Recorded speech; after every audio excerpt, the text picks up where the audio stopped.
Hello students, welcome back to Frescon Academy of Science, and I am Rajat sir and I am teaching you biology today. So guys, हम लोग पढ़ रहे हैं एक बहुत ही interesting chapter which is bio classification, और इस चैप्टर का हम लोगों ने क्लासिफिकेशन वाला पार्ट पढ़ लिया है and now we are doing with टेकर्स 5 किंगडम क्लासिफिकेशन, जिसमें पहला था मोनेरा जो हमने ऑलरेडी कर लिया है।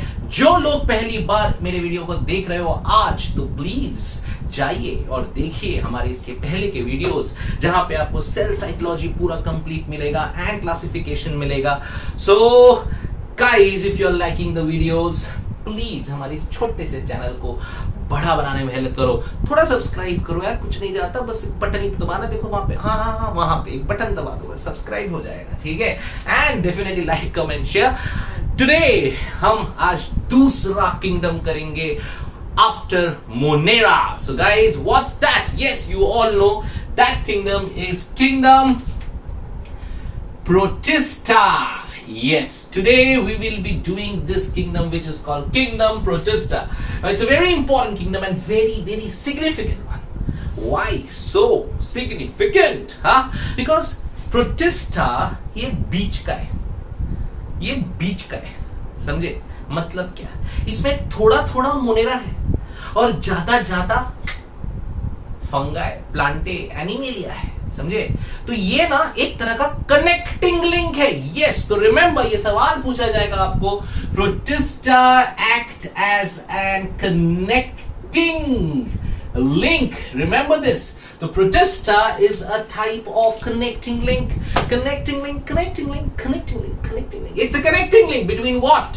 Between Protista Monera and fungi, plantae, animalia. थोड़ा समझ लो, ठीक है? So remember, it is a connecting link between the Monera and all the other kingdoms. Therefore, Protista is very important, क्योंकि Protista ना होता तो भैया आगे कुछ नहीं होता, समझे? और Protista को क्यों अलग विटेकर ने रखा, उसके पीछे बहुत रीजन था, बिकॉज इसके कैरेक्टरिस्टिक मिले जुले हैं, एकदम अलग नहीं है। So it's important कि इसको एक अलग इज्जत, अलग ग्रुप, अलग किंगडम दिया गया। Okay, so let's see who is protista और क्यों उसको ऐसा अलग ग्रुप मिला। तो सबसे पहली बात जो हमको याद रखनी है about protista, it is unicellular.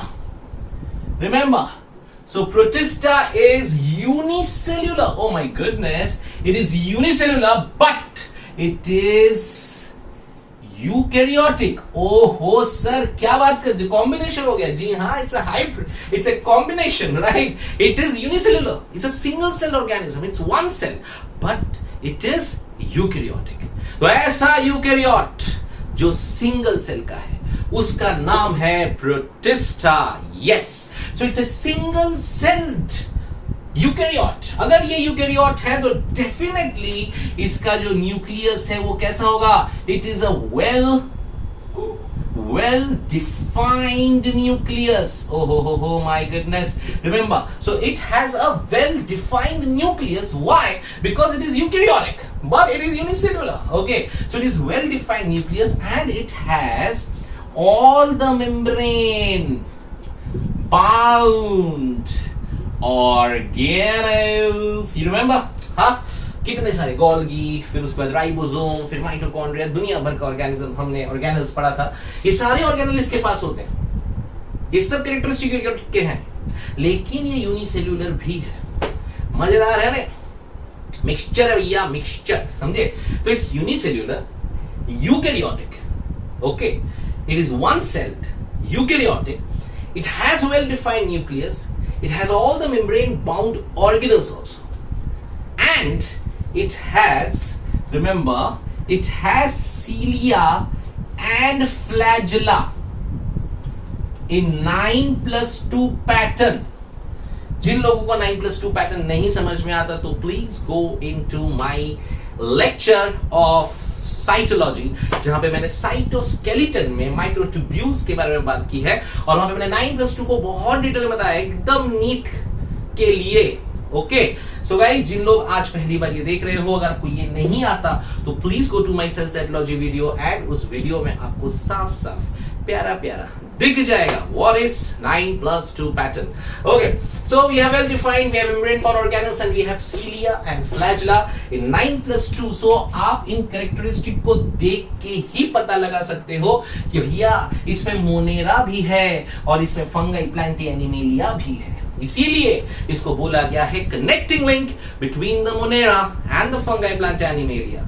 Okay, so these are some of the general characteristic of kingdom Protista. Okay, चल अब हम देखेंगे इसके और थोड़े से कैरेक्टरिस्टिक. तो लेट्स टॉक अबाउट प्रोटिस्टा के न्यूट्रिशन के बारे में. भैया खाना क्या खाते हो तुम और खाना कैसे खाते हो, बताइए जरा, बताइए. तो सुनिए कैसे खाते हैं. ये पहला है फोटोसिंथेटिक. अरे भैया photosynthetic, sorry, so photosynthetic. Photosynthetic as you also know what is photosynthetic. भैया कहाँ सूरज से रोशनी लेंगे और उस रोशनी से हमें ताकत मिलेगी. That's called photosynthetic, है कि नहीं है. सूरज से जो किरण निकली है, वो किरण जब मुझ पे गिरी है, उस किरण को हमने यूज किया और हमको मिली energy. That's called photosynthetic. Remember this. photosynthetic के लिए एक स्पेशल वर्ड आज मैं आपको दे रहा हूं. फोटोसिंथेटिक ऑर्गेनिजम्स के लिए एक और वर्ड होता है होलोफाइट. तो remember holophyte, don't get confuse, note it down. बहुत जगह, बहुत बार, बहुत लोग मुझे कमेंट में पूछते हैं कि सर होलोफाइट का मतलब क्या.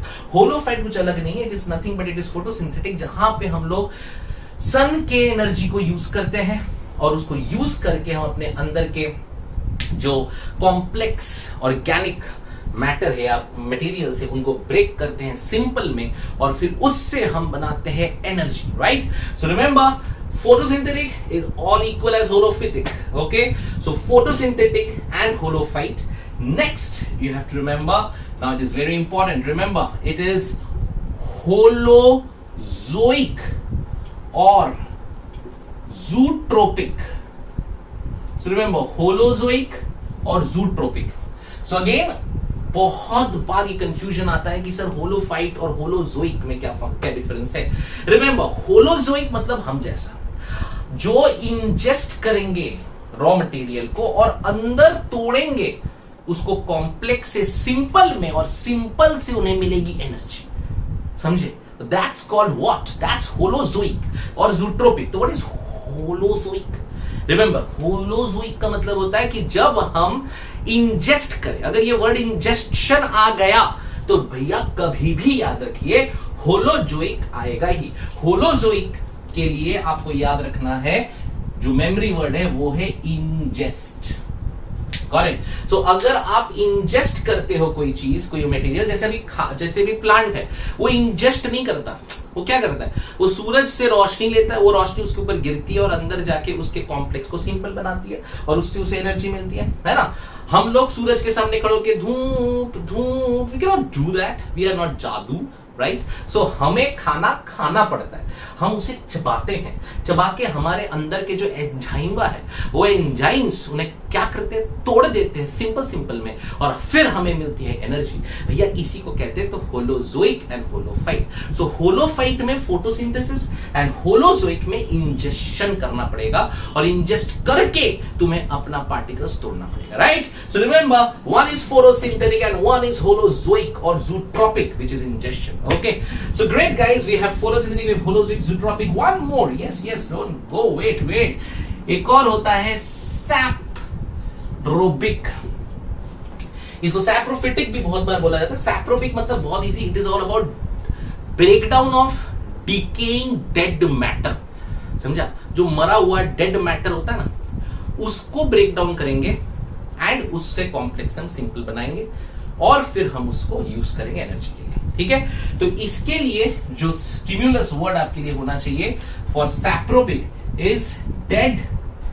अरे यार ये ब्लू वाला इंक शायद थोड़ा कम हो गया है, कोई बात नहीं, ये लिखिए dead decaying matter. Remember, okay, so we have nutritions में photosynthetic, holozoic, saprobic. Okay, when I say photosynthetic, it's holophyte. When I say holozoic, it's ingestion. आपको ingest करना पड़ेगा, right? And saprobic is dead decaying matter. Great. And one more, we should not forget this, which is called parasitic. Remember, as you all know, what is parasite? हमारे ऊपर आएगा, हमारा nutrition खाएगा, हमें disease देगा और खुद बच के जाएगा. ये कमाल की चीज होती है parasites हैं. That's called parasite. So we have main 4 nutritions which you need to remember. One is photosynthetic, also called as holophyte. One is holozoic और zootropic, वहाँ पे ingest करके तोड़ना पड़ता है, खाना पड़ता है. Saprobic, when they break down the dead decaying organic matter. And parasitic, जहाँ पे हम लोग क्या करेंगे, parasites आएगा जो आपका खाना खाएगा और आपको डिजीज देगा और वो चला जाएगा. ठीक है, so that's called parasitic. And one more we will add, which is pinocytosis. Now you remember what is pinocytosis? Pinocytosis, याद करो, मैंने सेल में पढ़ाया, याद करो रे पगलो, याद आया कि नहीं? पीनो पानी, पीना, ई लिक्विड, हाँ यस. तो ये pinocytosis 2 चीज थे, याद है? फैगो, पीनो, पीनो पीना पानी, पीनो पीना पानी लिक्विड. सो इसमें क्या होता है, लिक्विड ड्रॉपलेट्स, फ्लूइड के जो ड्रॉपलेट्स होते हैं वो सेल मेम्ब्रेन के अंदर आता है और उससे इनको न्यूट्रिशन मिलता है. That's called pinocytosis. रिमेंबर, तो हमने ये पढ़ा हुआ है कि पिनोसाइटोसिस में हमने पढ़ा हुआ है कि सेल होता है और सेल के यहाँ पे ऐसे ड्रॉपलेट वेसिकल्स बनते हैं और इसके अंदर क्या रहेगा, पानी. So whenever it is fluid it is called pino. Okay, तो जस्ट नोट इट डाउन. ये इसके अलावा कोई और न्यूट्रिशन नहीं होता. ठीक है, प्रोटिस्टा में इतने अलग अलग टाइप के न्यूट्रिशन पाए जाते हैं. Photosynthetic, holophyte, holozoic, injection, saprobic, decaying matter, parasitic as we all know, and pinocytosis is a very important one. You should remember. What is pinocytosis? Pino pani, pino pani, pino pani, pani. Sorry, pani is fluid. तो fluid को जब कोई cell का membrane ingest करता है in the form of vesicle and उसके through वो nutrition लेता है, दैट्स कॉल्ड पिनोसाइटोसिस. तो this are different types of nutrition for Protista. Yeah, so this is your nutrition for Protista. Now coming to reproduction. Okay, so reproduction, भैया Protista अपना generation को कैसे आगे बढ़ाता है? कैसे प्रोटिस्टा अपने जनरेशन को आगे बढ़ाता है, आइए देखते हैं. इसका ऑब्वियसली 2 होगा. Number 1 is sexual and sexual. Sorry, so asexual is simple as जैसा होता था बाइनरी फिशन है, उसके बाद then they have sporulation, endospores, जो हमने मोलेरा में पढ़ा था सेम वही है. सो एसेक्सुअल हम उतना डिस्कस नहीं करेंगे. हम आज बात करेंगे किसकी? हम करेंगे सेक्सुअल. सेक्सुअल. तो भैया कैसे सेक्सुअली ये करता है reproduction? Don't take me wrong, I'm a bio teacher and everything is fair in bio. हाँ, तो सेक्सुअल करता है, इसका मतलब वो करता है meiosis. And I guess you all know what's meiosis, right? याद आया? सेक्सुअल में हमेशा क्या होता है भैया? मियोसिस. मतलब 2n से क्या बनेगा? n. Remember that. Half the number of chromosomes, 46 का 23 इंसानों में, इन लोग में अलग. सो 2n से क्या बनेगा? n. और n प्लस n क्या बनाएंगे? 2n, which is a diploid cell, and this n is called as a haploid cell. तो remember this. तो इसके लिए सेक्सुअल बहुत इंपॉर्टेंट है because they do meiosis. Okay, so they do meiosis and meiosis as we all know it is halving the number of chromosomes. जो chromosomes के number होते हैं वो हाफ हो जाते हैं. सो इसलिए 2n से n बन जाता है और वो n जो है वो n और n मिलके 2n बनाता है. जैसे कि हम में होता है, जैसे कि हम सबको पता है हमारा 46 क्रोमोसोम मेल का है, 46 फीमेल का है. मियोसिस होके 23 बनता है. सो ये हाफ हो जाता है और फिर ये दोनों मिलके वापस 46 बनता है.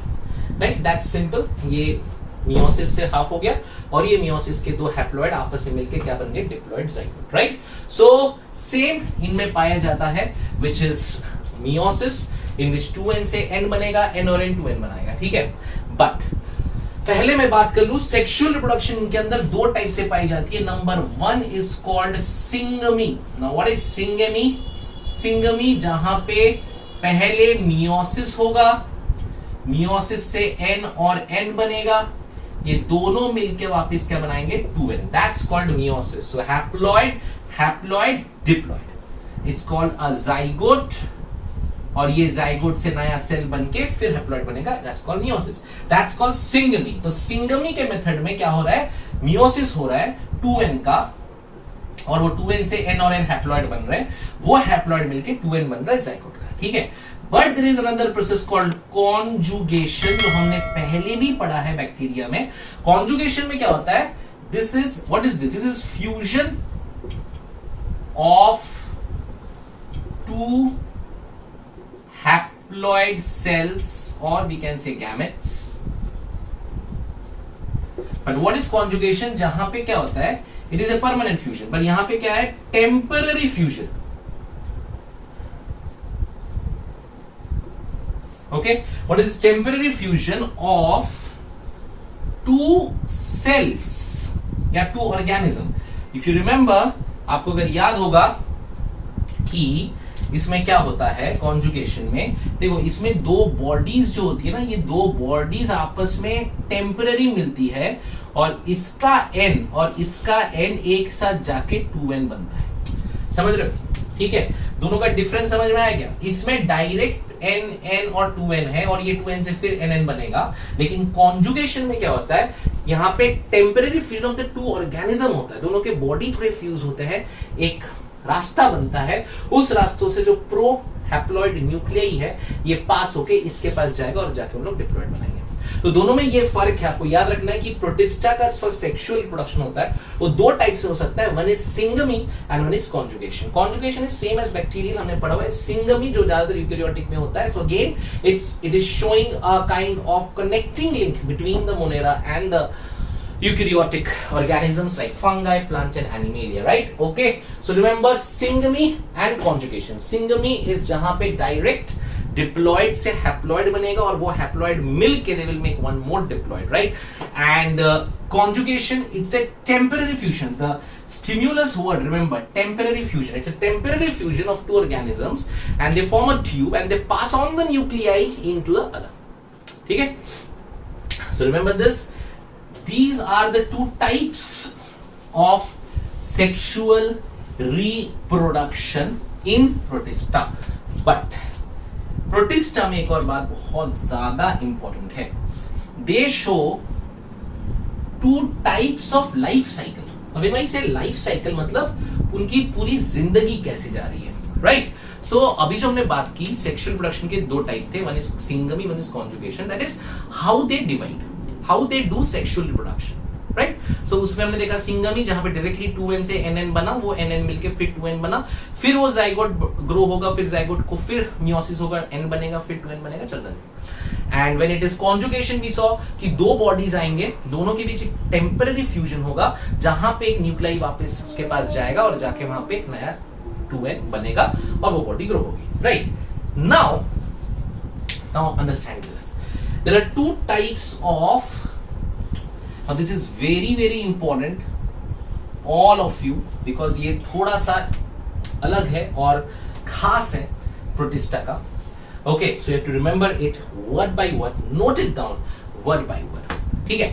Now we have two different types of life cycle. Okay, one is called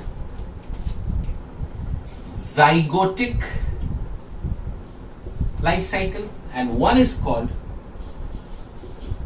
gametic life cycle. Okay, so we have two different types of life cycle. जितने भी प्रोटिस्ट्स हैं, कुछ में zygotic life cycle होता है और कुछ में gametic होता है. Now let's understand what is zygotic life cycle, okay, and what is gametic life cycle.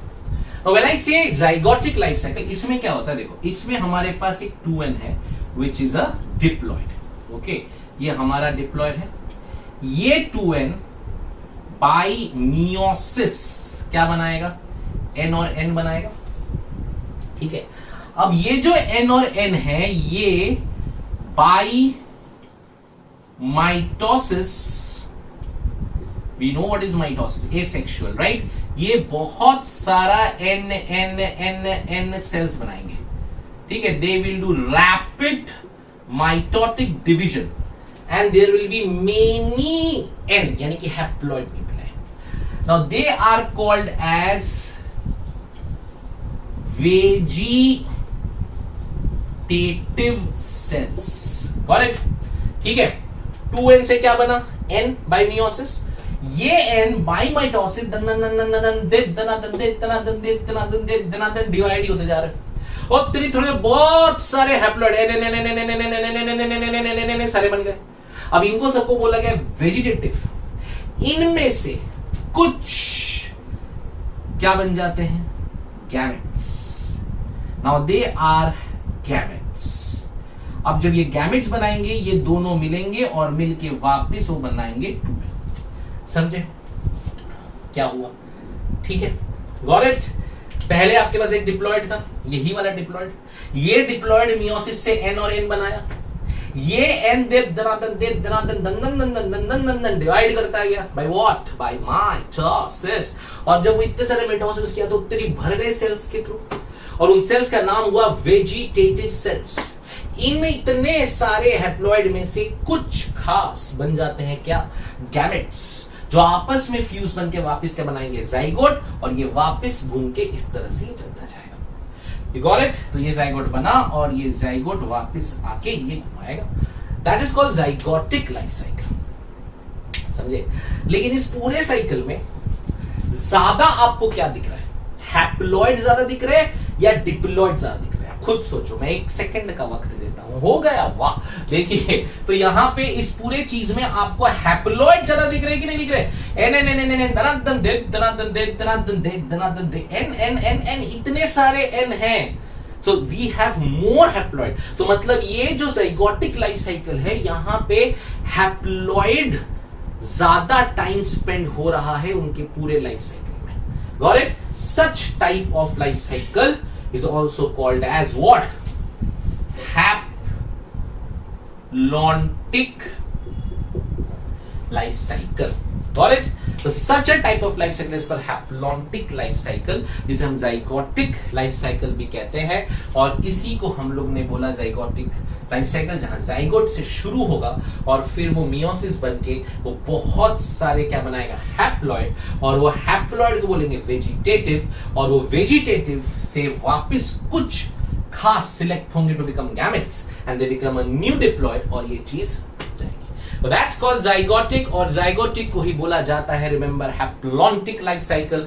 Why zygotic is haplontic, बिल्कुल कंफ्यूज नहीं होना कि जाइगोट तो 2n होता है, फिर इसे हैप्लॉइड क्यों कहते हैं, क्योंकि जाइगोटिक लाइफ साइकिल में हैप्लॉइड ज्यादा पाया जाता है, तो वो पूरे लाइफ में ज्यादा टाइम के लिए वो हैप्लॉइड बना हुआ है, थोड़े टाइम के लिए वो डिप्लॉइड बना है, इसलिए such type of life cycle is called haplontic life cycle, got it.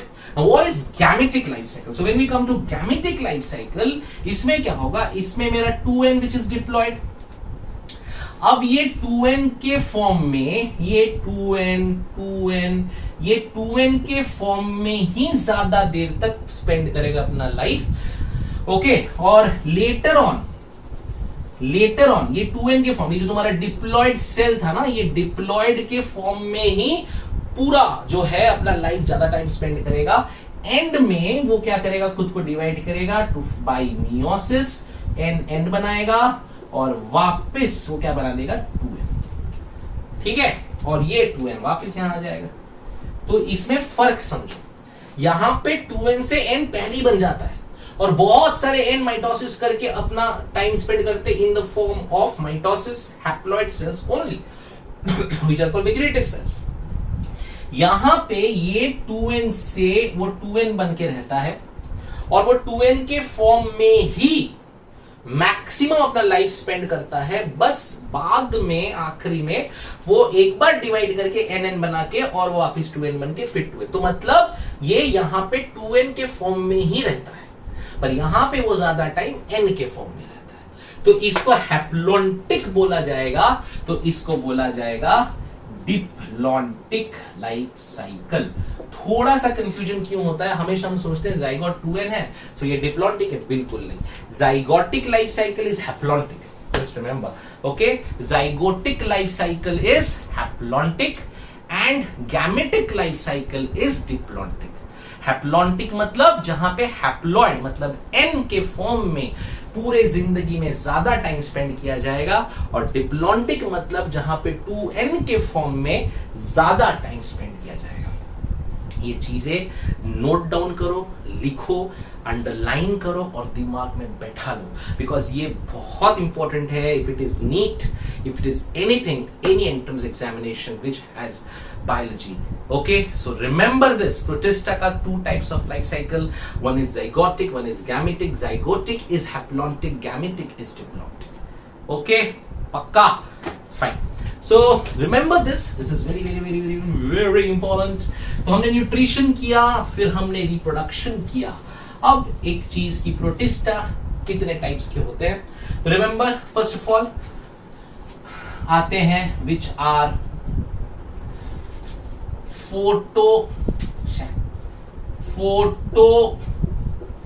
Photosynthetic protist, एक ये ग्रुप हो जाता है। फोटोसिंथेटिक एक होते हैं जिसे हम कहते हैं वन इज फोटोसिंथेटिक प्रोटिस्ट, फिर एक ग्रुप होता है जिसे हम कहते हैं विच इज डिकम्पोज, यानी कि consumer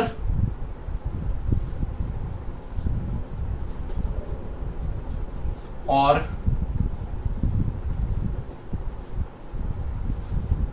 decomposer प्रोटिस्ट्स।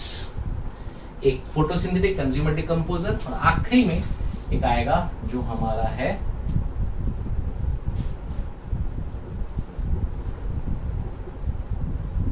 Parasitic. So remember, so we have 3 types of protist, ठीक है, फाइन। सो एक होते हैं फोटोसिंथेटिक, 3 ग्रुप्स। पूरे जितने प्रोटिस्ट्स हैं उनको हमने 3 ग्रुप्स में डिवाइड कर दिया है। एक है फोटोसिंथेटिक ग्रुप, एक है कंज्यूमर डिकम्पोजर ग्रुप, और एक है पैरासिटिक ग्रुप, ओके। सो जितने प्रोटिस्ट्स हैं उनको हमने डिवाइड किया 3 ग्रुप्स में, photosynthetic, consumer decomposer and parasitic, fine. So let's come to photosynthetic first. In photosynthetic आपको शॉर्ट फॉर्म याद रखना है दिसंबर, ओके। सो फोटोसिंथेटिक प्रोटिस्ट्स पढ़ने के लिए और याद रखने के लिए आपको याद रखना है short form December. D for dinoflagellates, E for euglenoids, and C for chrysophytes, ठीक है। So remember, photosynthetic protists are dinoflagellates, euglenoids and chrysophytes. I'm sorry, but आपको ये याद ही रखना पड़ेगा, but this is very very very important. और याद रखिए इसका शॉर्ट फॉर्म है दिसंबर, ठीक है। So DEC. So photosynthetic protists are December. So December, D for dinoflagellates, E for euglenoids, and C for chrysophytes. Okay. So we have dinoflagellates, we have euglenoids, and we have chrysophytes. Remember this. So these are photosynthetic protists, very important. And consumer में 3 नहीं भैया, सिर्फ एक ही नाम है, खुश हो जाओ, उसका नाम है slime mold. Remember? Slime mould, सिर्फ एक नाम याद रखना है, यस स्लाइम मोल्ड। पर पैरासिटिक में है काफी सारे और उनको आपके नाम वो याद होने चाहिए आप लोग को। पहला है फ्लैजिलेटेड, ये ऐसे ही याद हो जाता है क्योंकि हमने काफी बार सुना हुआ है। Flagellated, ciliated and sporozoans, fine. So just इतने आपको याद रखने और फिर इनको हम डिटेल में अब नेक्स्ट वीडियो लेक्चर्स में देखेंगे। पर ये है शुभ मुहूर्त, ओके। सो ये है खास प्रोटिस्ट्स तुम्हारे लिए, photosynthetic protist, consumer decomposer protist and parasitic protist. Photosynthetic December, dinoflagellates, euglenoids and chrysophytes. Consumer slime mold, slime mold, slime mold, slime mold, slime mold, slime mold, slime mold. And parasitic में आएगा flagellated, ciliated and sporozoan. Remember, flagellated, ciliated and sporozoan is parasitic, ठीक है। तो जरूर याद रखना ये तीनों ग्रुप्स, इन ग्रुप्स को डिटेल में हम अगले वीडियो में पढ़ेंगे, लेकिन इस वीडियो में जो जो बताया है अगर वो दिमाग में है तो अगला वीडियो बड़ा फटाफट याद हो जाता है, ठीक है। न्यूट्रिशन एक बार फटाफट, nutrition, photosynthetic, holozoic, saprobic, pinocytosis and parasitic, ठीक है। रिप्रोडक्शन सेक्सुअल में दो, सिंगमी एंड कॉन्जुगेशन, और लाइफ साइकिल दो टाइप का, one is zygotic life cycle, one is gametic. Zygotic is haplontic and gametic is diplontic. Great. And definitely three types which are photosynthetic, decomposers and parasitic. In photosynthetic, December, dinoflagellates, euglenoids and chrysophytes, slime molds in consumer decomposer, and the last but not the least, which is parasitic, ciliated, flagellated and sporozoan. So this is it, guys. This is the first introduction of Protista. All the general characteristic of Protista, I have covered everything in detail. आपका CBSE, आपका state और आपका NEET सब कुछ मैं cover कर रहा हूं. अगर आपने मेरे वीडियोस देखे हैं और इनके नोट्स बनाया है तो नीट का कोई सवाल नहीं जिसका जवाब आपके पास नहीं होगा. I can guarantee that. I will do all the NEET questions also. Okay, but एक एक वर्ड जरूर याद रखना मेरा पढ़ाया हुआ, which is very very very very important. और आपको अच्छा लगा तो वो देखो नीचे, सब्सक्राइब करो, ठीक है. चलो bye. Enjoy biology and enjoy your studies. Have fun. Don't get stressed. मजा लेके पढ़ो तो मजा आएगा. Okay? Bye bye. Enjoy.